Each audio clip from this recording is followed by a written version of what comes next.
Assalamualaikum warahmatullahi wabarakatuh. Selamat bertemu kembali pada pokok bahasan sumber data kependudukan. Sumber data kependudukan itu terdiri dari data primer dan juga data sekunder. Nah, ini terkait dengan cara pengambilan data kependudukan, yaitu data primer dan data sekunder. Data primer, sumber data primer adalah segala catatan asli atau data yang diperoleh dari responden secara langsung. Jadi kalau kita mendapatkan datanya secara langsung, bukan dari sumber yang sudah dipublikasi, maka itu adalah data primer. Misalnya, Biro Pusat Statistik membuat tabel-tabel penduduk yang kemudian akan diterbitkan. Nah, itu mereka memperoleh datanya berasal dari sumber data primer. Itu dikumpulkan melalui sumber data secara langsung. Kemudian data sekunder. Sumber data sekunder ialah data yang telah diolah dan disajikan baik dalam buku teks, laporan penelitian maupun karya tulis, terbitan-terbitan periodik ataupun buku tahunan. Nah, jika kita memanfaatkan data itu, maka data itu kita peroleh berdasarkan sumber data sekunder. Misalnya, data UNESCO pada tahun 2015, Indonesia hanya mencapai 10% jumlah pengusaha dari keseluruhan penduduk. Nah, jika data ini kita gunakan, maka sumber data itu adalah sekunder. Kemudian, jenis sumber data kependudukan terdiri dari 3, yaitu pertama sensus, kedua registrasi, dan ketiga metode survei. Sensus penduduk adalah keseluruhan proses pengumpulan, yaitu collecting atau menghimpun, menyusun, atau compiling dan menerbitkan data-data demografi, ekonomi, sosial, dan yang menyangkut semua orang pada waktu tertentu di suatu negara atau wilayah tertentu. Sensus penduduk merupakan metode pengumpulan data paling tua di dunia yang dimulai pada zaman kerajaan Babilonia. Kemudian Cina, Mesir, dan beberapa negara lainnya. Mulai dianggap modern itu di Quebec pada tahun 1666, kemudian Swedia, Amerika, dan Inggris.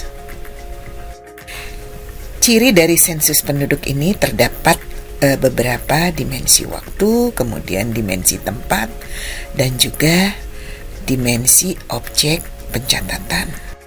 Berdasarkan status tempat tinggal penduduknya, sensus dapat dibedakan menjadi 2, yaitu penduduk de facto dan sensus penduduk de jure. Berikut salah satu kelemahan dari sensus penduduk, bahwa pertanyaan yang diajukan kepada responden adalah pertanyaan retrospeksi yang menggali ingatan responden tentang segala hal yang dialami, menyebabkan adanya kemungkinan responden lupa.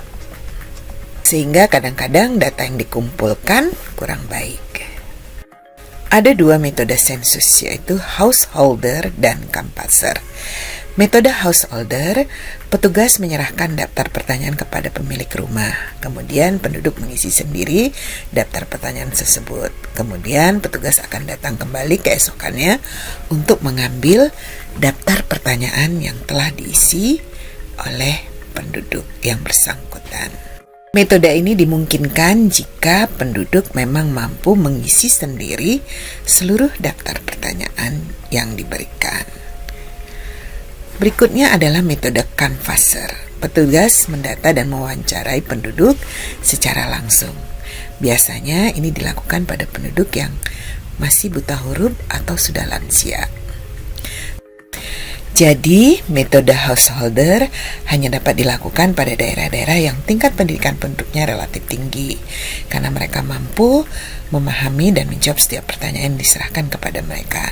Sedangkan metode canvasser dapat dilakukan pada daerah dengan tingkat pendidikan tinggi atau sedang bahkan rendah. Saat ini di Indonesia sedang dilaksanakan sensus penduduk melalui Badan Pusat Statistik. Jika mengacu pada guidance PBB, sensus penduduk bisa dilakukan dengan 3 cara, yakni metode tradisional, kombinasi, dan registrasi. Nah, sekarang kita memasuki metode kombinasi. Hal ini bisa dilaksanakan karena kita telah memiliki database kependudukan yang berasal dari Dukcapil.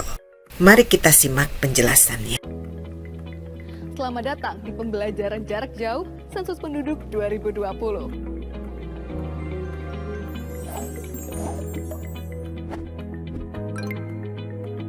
Pembelajaran ini diperuntukkan secara umum untuk seluruh masyarakat di Indonesia dan secara khusus untuk petugas sensus dan ketua atau pengurus satuan lingkungan setempat terkecil atau SLS terkecil seperti RT, dusun, jorong, banjar, dan yang sejenis. Apa itu sensus penduduk?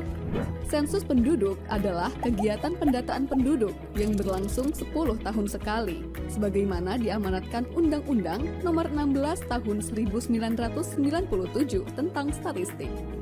Sensus penduduk 2020 merupakan yang ketujuh selama pelaksanaannya. Pada sensus penduduk kali ini, ada perbedaan jika dibandingkan dengan sensus penduduk yang sebelumnya. Perbedaan tersebut yaitu adanya sensus penduduk online yang sudah berlangsung pada Februari hingga Mei 2020 lalu. Dan sensus kali ini juga menggunakan data dasar dari Dukcapil Kemendagri. Pelaksanaan sensus penduduk 2020 dibagi menjadi dua tahapan besar. Yang pertama, sensus penduduk online yang sudah dimulai dari Februari hingga Mei 2020 lalu. Dan dilanjutkan dengan kegiatan pendataan penduduk pada bulan September untuk mencatat penduduk yang belum dapat melakukan pengisian sensus penduduk online. Pembelajaran kita pada kali ini akan membahas secara lengkap apa saja yang dilakukan pada kegiatan pendataan penduduk di bulan September. Pembelajaran terdiri dari 3 bagian. Yang pertama, mengenai konsep penduduk.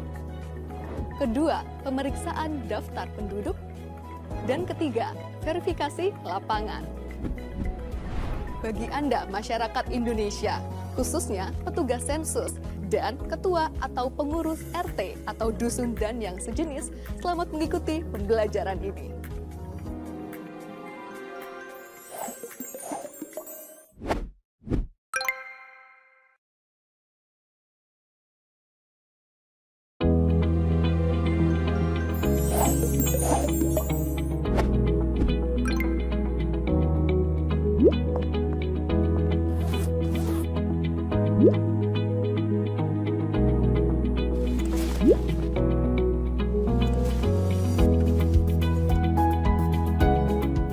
Siapa yang harus dicatat dalam sensus penduduk?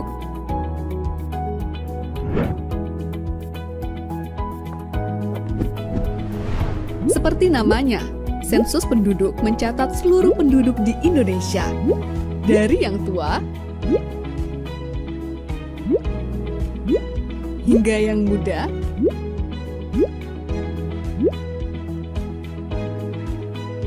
tanpa terlewat. Penduduk yang dimaksud adalah warga negara Indonesia ataupun warga negara asing yang tinggal menetap minimal 1 tahun atau tinggal kurang dari 1 tahun, namun ada berniat atau berencana menetap selama minimal 1 tahun di daerah tersebut. Konsep penduduk ini mengacu pada Undang-Undang Nomor 23 Tahun 2006 dan Undang-Undang Nomor 24 Tahun 2013. Serta rekomendasi Perserikatan Bangsa-Bangsa.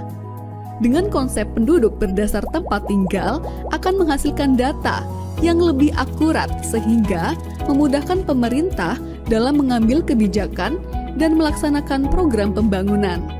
Misalnya, untuk membangun fasilitas MCK, sekolah, fasilitas kesehatan, dan lain-lain. Tentu harus berdasarkan data siapa yang benar-benar tinggal di wilayah tersebut, bukan berdasarkan catatan administrasi kependudukan saja.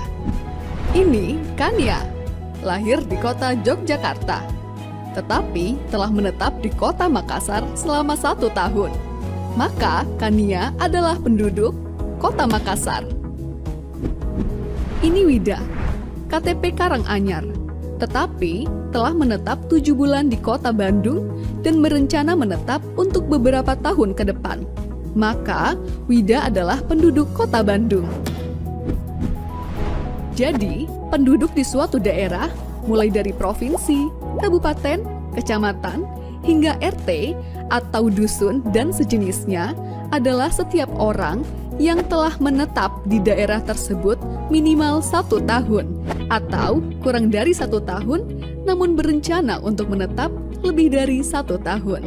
Satu lagi yang perlu dicatat, asisten rumah tangga, sanak famili yang menetap, dan bayi yang baru lahir juga dicatat sebagai penduduk di keluarga tersebut ya.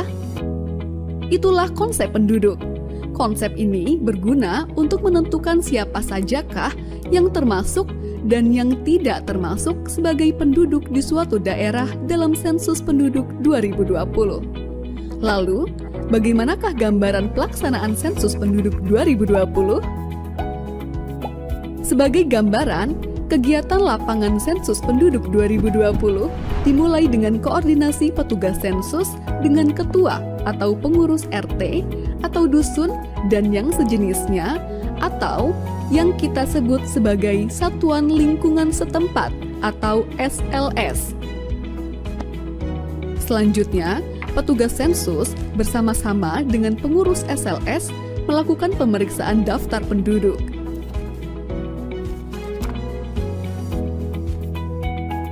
Setelah itu, dilakukan verifikasi lapangan dengan mengelilingi wilayah SLS.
Nah, kita sudah mengetahui apa itu penduduk dan gambaran pelaksanaan sensus penduduk 2020. Di video berikutnya, kita akan mengupas tata cara pelaksanaan lapangan sensus penduduk 2020 yang terdiri dari pemeriksaan daftar penduduk dan verifikasi lapangan. Selamat mengikuti ya!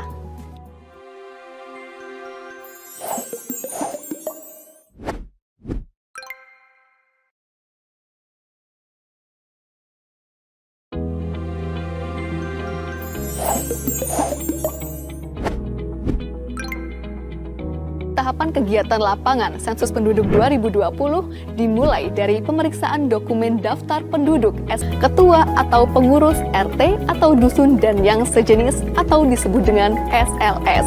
Kegiatan ini di bawah pengawasan Koordinator Sensus Kecamatan atau disebut dengan KOSEKA. Selain menggunakan atribut lengkap, ketika turun ke lapangan, petugas sensus juga harus mengenakan pakaian berlengan panjang, menggunakan face shield, masker kain, dan membawa hand sanitizer, serta memperhatikan protokol kesehatan. Dokumen yang diperlukan pada tahapan ini adalah SP 2020 DP dan peta wilayah. Pastikan juga membawa alat tulis yang diperlukan di lapangan. Untuk memulai tahapan pemeriksaan DP, hubungi ketua atau pengurus RT atau dusun dan sejenisnya. Sepakati waktu dan mekanisme pemeriksaan DP. Apakah akan bertatap muka secara langsung atau melalui media telekomunikasi yang memungkinkan.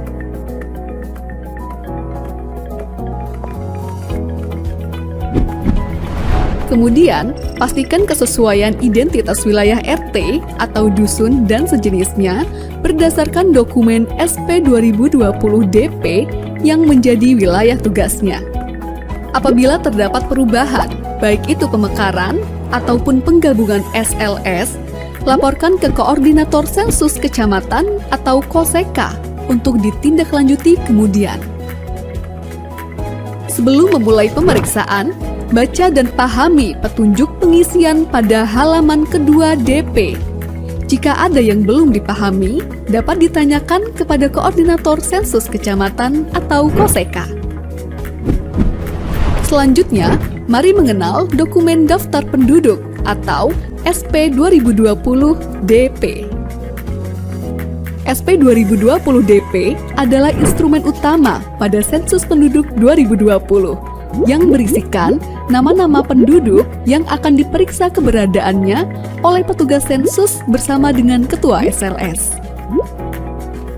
Nama-nama penduduk yang ada di dokumen tersebut merupakan gabungan dari data administrasi kependudukan dan hasil kegiatan sensus penduduk online. Dokumen DP terdiri dari beberapa bagian sebagai berikut. Pertama, halaman depan yang terdiri dari blok 1, pengenalan tempat, blok 2, keterangan petugas, dan blok 3, catatan. Pada blok 1 terdapat kotak nama SLS atau non-SLS di lapangan yang berisi nama SLS sesuai dengan nama wilayah di lapangan. Rekap hasil pemeriksaan dan verifikasi lapangan diisi setelah blok 4A, 4B, dan 4C terisi semua.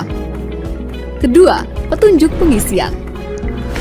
Ketiga, blok 4A yang berisi daftar nama penduduk beserta keterangan individu lainnya pada suatu SLS yang akan dicek keberadaannya satu persatu oleh petugas sensus bersama ketua atau pengurus SLS. Di bagian bawah setiap halaman terdapat kolom rekap yang perlu diisikan untuk membantu pengisian total rekap yang terdapat pada halaman depan. Keempat, blok 4B yang berisikan nama-nama penduduk yang data individunya perlu dikonfirmasi. Data tersebut adalah jenis kelamin, tanggal lahir, atau NIK. Kelima, terdapat blok 4C yang berupa daftar kosong untuk mencatat nama-nama penduduk di SLS tersebut yang belum tercetak di blok 4A. Selanjutnya, blok 5 yang digunakan untuk mencatat penduduk pada DP yang dinyatakan meninggal. Terakhir, terdapat surat pernyataan yang diisi ketika ketua atau pengurus SLS tidak dapat mendampingi petugas sensus dan menugaskan orang lain dalam melaksanakan kegiatan lapangan sensus penduduk 2020. Untuk memperjelas pengisian, mari kita bicara tentang beberapa contoh kasus di lapangan terkait pemeriksaan DP. Pak Aji dan keluarga tercantum di dalam DP RT1. Pada saat pemeriksaan DP, Ketua RT1 mengkonfirmasi bahwa benar Pak Aji dan keluarga tinggal di RT1 dan tercatat tinggal di alamat yang sama pada KTP atau KK mereka. Maka, petugas memberi centang pada kolom 9 untuk setiap anggota keluarga. Sedangkan, Pak Budi dan keluarga juga tercantum di dalam DP RT1. Tetapi, Ketua RT menyatakan bahwa Pak Budi dan keluarga memiliki KTP dan KK dengan alamat di wilayah lain. Maka, petugas memberi centang pada kolom 10 untuk setiap anggota keluarga. Keluarga Pak Charlie sudah melakukan SP online.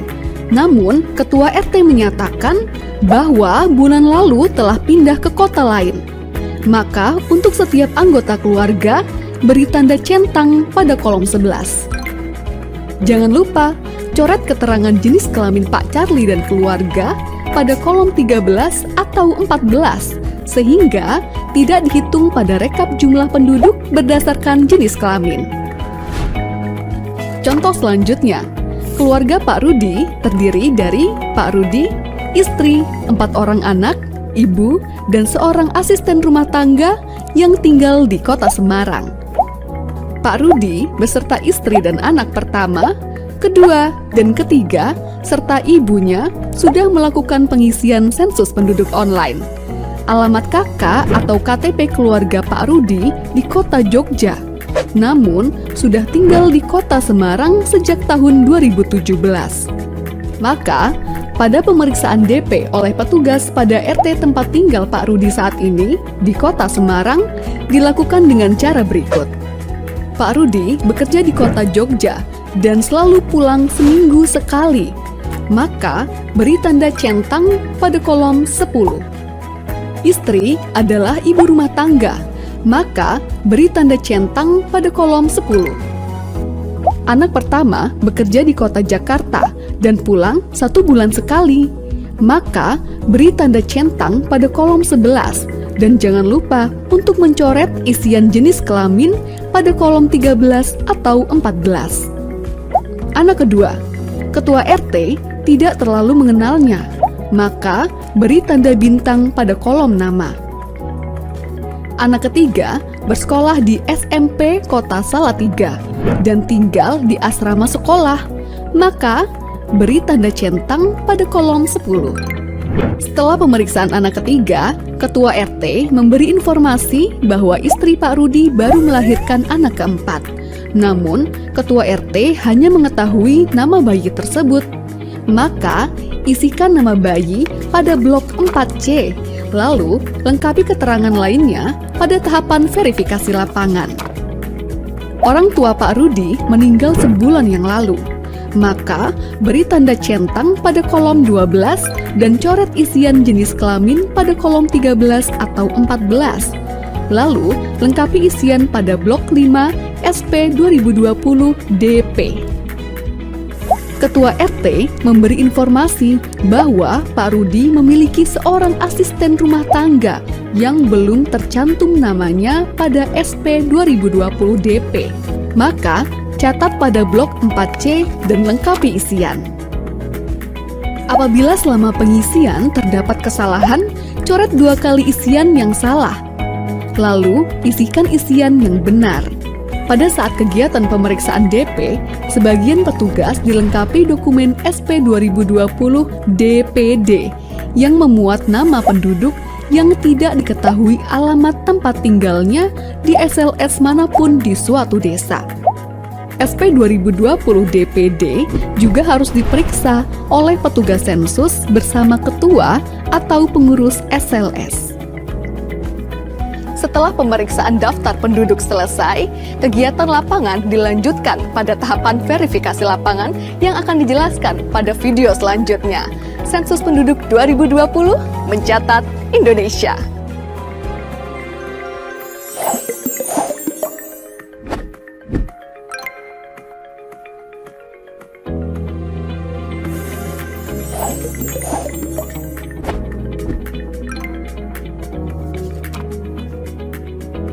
Setelah melakukan pemeriksaan daftar penduduk atau dokumen DP bersama ketua atau pengurus SLS, tahapan sensus penduduk 2020 selanjutnya adalah pelaksanaan verifikasi lapangan. Apa yang dilakukan petugas sensus pada saat verifikasi lapangan? Pada tahapan ini, petugas sensus mengelilingi SLS dengan didampingi oleh ketua atau pengurus SLS untuk memastikan keberadaan seluruh penduduk yang tercatat di dalam daftar penduduk atau DP. Dalam tahapan verifikasi lapangan, petugas sensus membawa dokumen dan alat tulis sebagaimana pada saat pemeriksaan daftar penduduk. Dokumen tersebut meliputi: pertama, dokumen daftar penduduk atau SP 2020 DP dan daftar penduduk desa atau SP 2020 DPD yang sudah diperiksa. Kedua, peta wilayah sensus atau SP 2020 WS yang digunakan untuk penelusuran wilayah dan memastikan batasan-batasan wilayah SLS kepada ketua atau pengurus SLS atau warga yang ditunjuk. Selama di lapangan, petugas dan ketua atau pengurus SLS wajib mematuhi protokol kesehatan pencegahan penyebaran COVID-19, mengenakan masker, selalu memastikan kebersihan tangan, dan menjaga jarak minimal dengan responden. Apa saja yang harus dilakukan oleh petugas pada saat verifikasi lapangan? Pertama, mengenali dan menentukan batas-batas wilayah SLS bersama ketua atau pengurus SLS. Kedua, menentukan bangunan pertama yang akan dikunjungi untuk diverifikasi keberadaan penduduknya. Dianjurkan dimulai dari posisi barat daya pada peta. Ketiga, berikan tanda titik atau noktah sesuai posisi rumah tersebut pada peta SP 2020 WS dan sertakan nomor urut di samping noktah tersebut. Keempat, lakukan identifikasi seluruh nama penduduk yang tinggal di rumah tersebut dan sesuaikan dengan nama yang tercantum pada daftar penduduk atau DP. Lalu, salin nomor urut yang terdapat pada peta ke kolom nomor bangunan pada DP. Penduduk yang dikunjungi adalah penduduk yang diragukan keberadaannya oleh pengurus SLS. Apabila pada rumah tersebut teridentifikasi penduduk yang belum melakukan pengisian sensus penduduk online, baik itu seluruhnya maupun salah satu anggota keluarga, silakan drop dokumen C1. Lakukan prosedur tersebut untuk setiap rumah dan bangunan yang ada penduduknya. Pastikan tidak ada yang terlewat ya. Apabila ditemukan penduduk yang belum tercantum namanya pada daftar penduduk atau DP, tambahkan dan lengkapi keterangan penduduk tersebut pada DP Blok 4C. Pastikan seluruh kolom terisi. Serahkan dokumen C1 dan isi kolom kontrol dokumen pada DP. Pada saat menyerahkan dokumen C1, beritahu responden untuk membaca petunjuk pengisian terlebih dahulu dan informasikan kapan dokumen akan diambil kembali. Untuk penduduk yang berstatus sudah sensus penduduk online, tetapi perlu konfirmasi, petugas sensus perlu menanyakan informasinya kepada ketua atau pengurus SLS dan menuliskannya di blok 4B. Lengkapi isian rekapitulasi jumlah penduduk pada setiap halaman DP di blok 4A dan 4C. Secara garis besar, kegiatan yang dilaksanakan oleh petugas sensus pada tahapan verifikasi lapangan yaitu 1. Penelusuran wilayah SLS. 2. Melakukan identifikasi setiap bangunan yang dihuni penduduk dan melaksanakan verifikasi penduduk yang tinggal di dalamnya. 3. Mencatatkan nama dan informasi penduduk yang ditemukan di wilayah SLS namun belum tercantum di DP. 4. Melaksanakan rekapitulasi jumlah penduduk hasil verifikasi lapangan. Sekian video pembelajaran Sensus Penduduk 2020. Karena cinta butuh pembuktian dan berpartisipasi dalam Sensus Penduduk 2020 merupakan salah satu bukti cinta kita pada Ibu Pertiwi. Selamat menjalankan tugas wahai abdi bangsa. Sensus Penduduk 2020 mencatat Indonesia.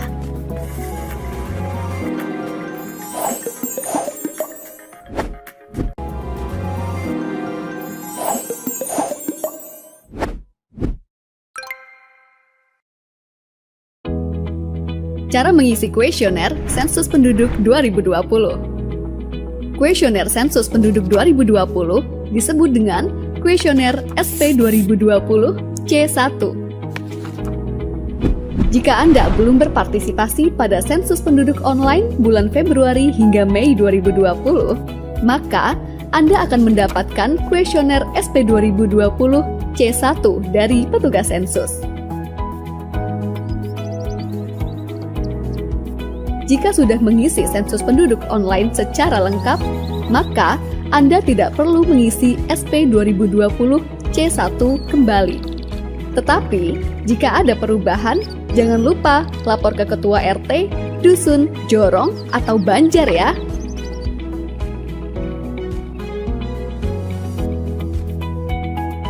Kami akan mengilustrasikan tata cara pengisian kuesioner Sensus Penduduk 2020 atau SP 2020 C1. Bagi keluarga yang ingin mengisi menggunakan kuesioner secara mandiri, maka ikuti petunjuk pengisian yang telah disediakan atau tonton terus video ini. Mari kita mulai. Pertama, siapkan alat tulis berupa pensil atau ballpoint dan dokumen penting yang diperlukan untuk pengisian kuesioner sensus penduduk. Siapa saja bisa mengisi kuesioner sensus penduduk, asalkan mengetahui informasi seluruh anggota keluarga. Siapkan KTP, KK, dan akte pernikahan. Baca tata cara mengisi kuesioner. Selanjutnya, kita akan mengisi blok 1. Blok 1 adalah pertanyaan mengenai alamat keluarga pada saat ini. Untuk isian provinsi, kota atau kabupaten, kecamatan, desa atau kelurahan atau nagari, RT atau RW atau satuan lingkungan setempat, sampai isian nama dan kode SLS, serta nomor urut keluarga dan nomor bangunan diisikan oleh petugas sensus. Pengisian dimulai dari pertanyaan 104, yaitu alamat. Isikan alamat lengkap saat ini, nama kepala keluarga, jumlah anggota keluarga, dan anggota keluarga yang bisa dihubungi. Blok 2. Keterangan petugas akan diisikan oleh petugas sensus. Selanjutnya, lanjutkan pengisian ke blok 3, data perumahan tempat tinggal. Bagian ini hanya diisikan sekali untuk setiap keluarga. Isikan status kepemilikan rumah yang Anda tempati saat ini. Isikan listrik yang Anda gunakan di rumah. Isikan sumber air minum utama yang digunakan oleh keluarga Anda. Apakah air kemasan atau isi ulang? Ledeng, pompa atau sumur bor, sumur, mata air, sungai atau danau, air hujan, atau lainnya. Isikan keterangan fasilitas jamban atau tempat buang air besar dan septic tank di tempat tinggal Anda. Isikan jenis lantai terluas di tempat tinggal Anda. Apakah keramik atau marmer atau granit, ubin atau tegel atau teraso, semen, kayu atau papan, bambu, tanah, atau lainnya. Selanjutnya, kita beralih ke blok 4. Blok 4 diisikan untuk setiap anggota keluarga. Jadi, kalau di rumah ada 3 orang, maka ada 3 blok 4 yang terisi. Isikan keterangan dari masing-masing individu. Pengisian dilakukan secara berurutan, satu persatu, dimulai dari kepala keluarga, lalu dilanjutkan ke istri, anak, dan anggota keluarga yang lain apabila ada. Kami akan mengilustrasikan pengisian. Isikan nama lengkap Anda sesuai KK atau KTP dengan menggunakan huruf kapital. Berikan tanda centang pada isian jenis kelamin. Isikan nomor induk kependudukan Anda. Apabila NIK ada, lanjut ke pertanyaan 404. Bila NIK tidak ada, berikan centang pada salah satu alasan pada isian 403B di bawah. Selanjutnya, apabila alamat tempat tinggal Anda sekarang sesuai dengan tertulis pada KK, beri tanda centang pada kotak ya. Dan apabila alamatnya berbeda, beri tanda centang pada kotak tidak. Isikan tempat lahir Anda sesuai dengan provinsi dan kabupaten atau kota kelahiran. Apabila tempat lahir Anda di luar negeri, isikan negaranya. Selanjutnya, apabila tanggal lahir Anda sesuai dengan yang tertulis di KK, beri tanda centang pada kotak ya. Dan apabila tanggalnya berbeda atau Anda tidak memiliki KK atau KTP, beri tanda centang pada kotak tidak. Isikan tanggal, bulan, tahun lahir, dan umur Anda saat ini. Selanjutnya, apakah Anda memiliki akta kelahiran dari kantor catatan sipil? Beri tanda centang pada kotak yang disediakan sesuai dengan jawaban Anda. Bila Anda memiliki akta kelahiran dari kantor catatan sipil atau Anda tidak mengetahui status kepemilikan akta kelahiran Anda, lanjut ke isian 407. Bila Anda tidak memiliki akta kelahiran dari kantor catatan sipil, isikan alasan utama Anda dengan memberi centang pada kotak yang disediakan sesuai dengan jawaban Anda. Selanjutnya, isikan status kewarganegaraan Anda. Bila Anda adalah WNI, tuliskan nama suku Anda di pertanyaan selanjutnya. Bila Anda adalah WNA, lanjut ke pertanyaan 409. Berikan tanda centang pada kotak di samping agama atau kepercayaan Anda. Selanjutnya, isikan status perkawinan Anda dengan memberi tanda centang pada kotak yang tersedia. 1. Pilih belum kawin, apabila Anda belum terikat dalam perkawinan. 2. Pilih kawin, apabila Anda telah terikat dalam perkawinan sah secara hukum, adat, agama, negara, dan sebagainya, baik tinggal bersama maupun terpisah atau oleh masyarakat dianggap sebagai suami istri. 3. Pilih cerai hidup apabila Anda telah bercerai dan belum kawin lagi, walaupun belum resmi secara hukum. Anda mengaku belum pernah kawin, tetapi telah melahirkan anak. 4. Pilih cerai mati apabila Anda telah ditinggal meninggal oleh suami atau istri Anda dan belum kawin lagi. Bila Anda berstatus belum kawin, lanjutkan ke isian 411. Bila Anda berstatus kawin, cerai hidup atau cerai mati, isikan nomor surat atau akta pernikahan atau perceraian, atau surat atau akta kematian mantan suami atau istri Anda, lalu lanjutkan ke isian 411. Selanjutnya, isikan status hubungan Anda dengan kepala keluarga. Yang dimaksud dengan kepala keluarga adalah seseorang yang bertanggung jawab di keluarga tersebut dan tertera sebagai kepala keluarga di dalam kartu keluarga. Bagi suami yang mempunyai istri lebih dari satu yang tinggal di rumah yang berbeda, maka namanya tercatat hanya di salah satu keluarga istri yang lebih lama tinggal. Apabila lama tinggal bersama istri-istrinya sama, catatkan di rumah istri yang paling lama dinikahi.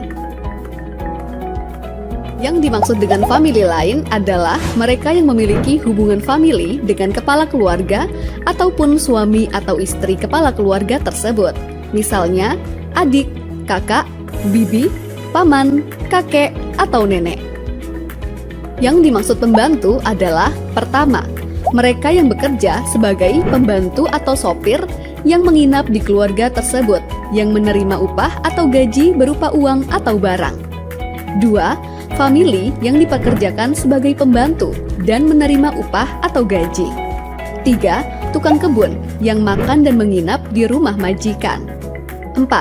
Anak pembantu yang ikut tinggal di dalam keluarga apabila diberlakukan sebagai pembantu. Apabila tidak, maka dicatat sebagai lainnya. 5. Sopir yang menginap di keluarga tersebut dan menerima upah atau gaji. Yang termasuk lainnya adalah mereka yang tidak ada hubungan famili dengan anggota keluarga manapun di keluarga tersebut lebih dari 1 tahun. Selanjutnya, pertanyaan 412A. Apakah tinggal di alamat yang sekarang lebih dari 1 tahun? Jika sudah tinggal selama minimal 1 tahun atau lebih, maka centang ya dan isikan lamanya dalam tahun. Kemudian, abaikan pertanyaan berikutnya. Langsung ke rincian 413. Jika kurang dari 1 tahun, maka centang tidak dan isikan dalam bulan. Isikan pertanyaan berikutnya 412B. Apakah berniat menetap? Selanjutnya, pertanyaan 413. Apakah ijazah atau pendidikan tertinggi yang ditamatkan? Isikan sesuai dengan ijazah tertinggi yang sudah diperoleh.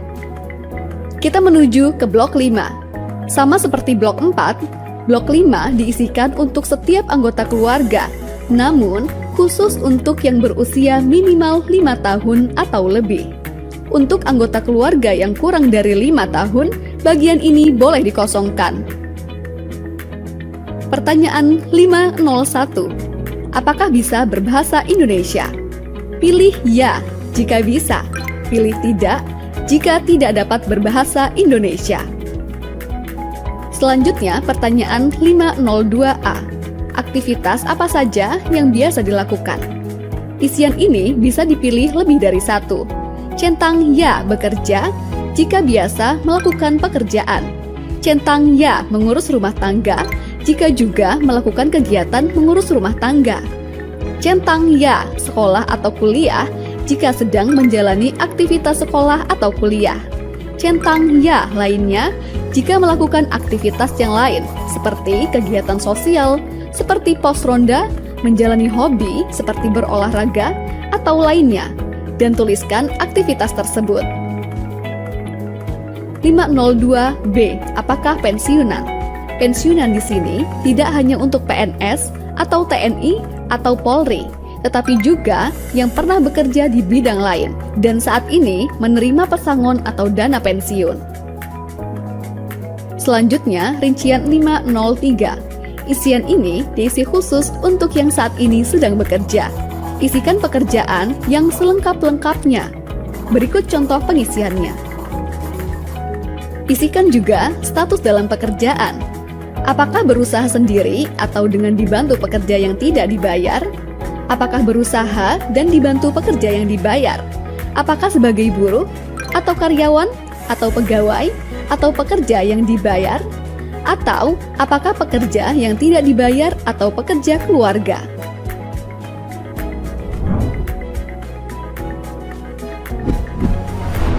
Isian untuk satu anggota keluarga sudah selesai.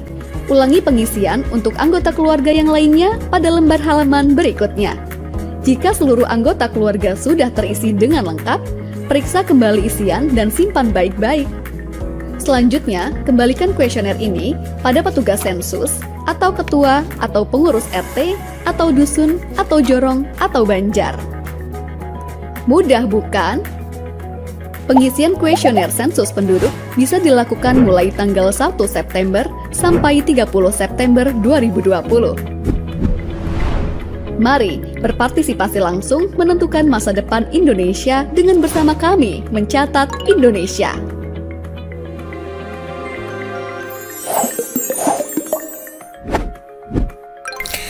Demikian tadi penjelasan mengenai sensus penduduk tahun 2020. Selanjutnya kita akan bahas mengenai sumber data kependudukan yang lain, yaitu registrasi penduduk.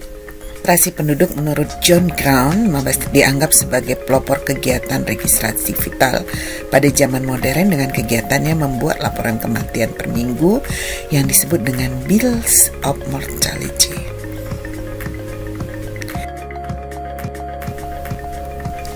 Pada abad 20, registrasi yang paling lengkap pengorganisasiannya terdapat di negara Skandinavia dan Belanda. Amerika juga sudah memiliki sistem registrasi yang mengharuskan setiap orang untuk memiliki Social Security Number. Menurut PBB dalam UN Handbook of Vital Statistic Method didefinisikan sebagai suatu kegiatan pencatatan mengenai kelahiran hidup, kelahiran mati, kematian, perkawinan, perceraian, adopsi, termasuk pengakuan pengestaan anak. Registrasi penduduk merupakan sumber data yang paling ideal. Mengapa? Karena dilaksanakan setiap saat, berkesinambungan, mencakup seluruh wilayah di berbagai jenjang administrasi. Dapat dilakukan pengukuran demografi secara langsung. Selanjutnya, sumber data kependudukan yang lain yaitu survei penduduk. Survei penduduk ini berbeda dengan sensus. Survei penduduk dilakukan dengan menggunakan sampel dan dapat dilakukan antar waktu di antara sensus penduduk atau survei-survei lainnya. Namun pada dasarnya, padahal tahapan kerja dan keterangan yang dikumpulkan, survei tidak berbeda dengan sensus. Berikut penjelasan mengenai survei penduduk. Survei adalah suatu cara pengumpulan data yang dilakukan melalui pencacahan sampel untuk memperkirakan karakteristik suatu populasi tertentu pada saat tertentu. Yang membedakan survei dengan sensus adalah cakupan penduduk yang dicacah. Dalam sensus seluruh penduduk dicacah, sedangkan dalam survei hanya mencacah sebagian penduduk saja. Fleksibilitas pelaksanaannya, kemudian topik yang dikumpulkan. Berikut pengukuran di dalam demografi. Pertama, bilangan, rate, rasio, proporsi, konstanta, ukuran kohor, ukuran periode, insiden, dan prevalensi. Bilangan digunakan untuk menunjukkan jumlah mutlak suatu penduduk ataupun kejadian lainnya untuk suatu daerah dalam jangka waktu tertentu. Angka atau rate adalah angka yang menyatakan banyaknya peristiwa vital dari suatu penduduk dalam waktu tertentu. Bisa berupa angka kasar atau crude rate ataupun angka spesifik rate. Dan rasio yaitu bilangan yang menyatakan suatu jumlah dalam perbandingan terhadap jumlah lainnya. Dengan perkataan lain, merupakan perbandingan antara dua bilangan dan dapat dinyatakan dalam persen per 10 per 1000. Proporsi, apabila pembilang merupakan bagian dari penyebut, maka perbandingan tersebut dinamakan proporsi. Selanjutnya, konstanta merupakan satu bilangan tetap atau arbitrary number. Dalam rumus dinyatakan dengan K. Jika K ini dikalikan dengan angka rasio atau proporsi, maka akan diperoleh satu angka yang merupakan ukuran yang lebih nyata maknanya. Ukuran kohor, secara teoritis suatu ukuran kohor didefinisikan sebagai himpunan individu atau orang yang mempunyai status atau sifat yang sama pada suatu titik waktu tertentu. Selanjutnya, ukuran periode adalah suatu ukuran mengenai peristiwa yang terjadi dari sebagian penduduk maupun keseluruhan selama suatu periode tertentu atau suatu taking a snapshot. Insiden adalah jumlah kejadian atau kasus baru selama satu periode tertentu. Selanjutnya, prevalensi, yaitu jumlah kejadian atau kasus baru dan lama untuk satu periode tertentu. Demikian materi pokok bahasan mengenai sumber data kependudukan. Sebelum kita lanjutkan, coba cek kembali apakah Anda sudah memperhatikan protokol kesehatan. Baiklah, untuk mengecek pemahaman Anda mengenai pokok bahasan hari ini, kita kuis dulu ya.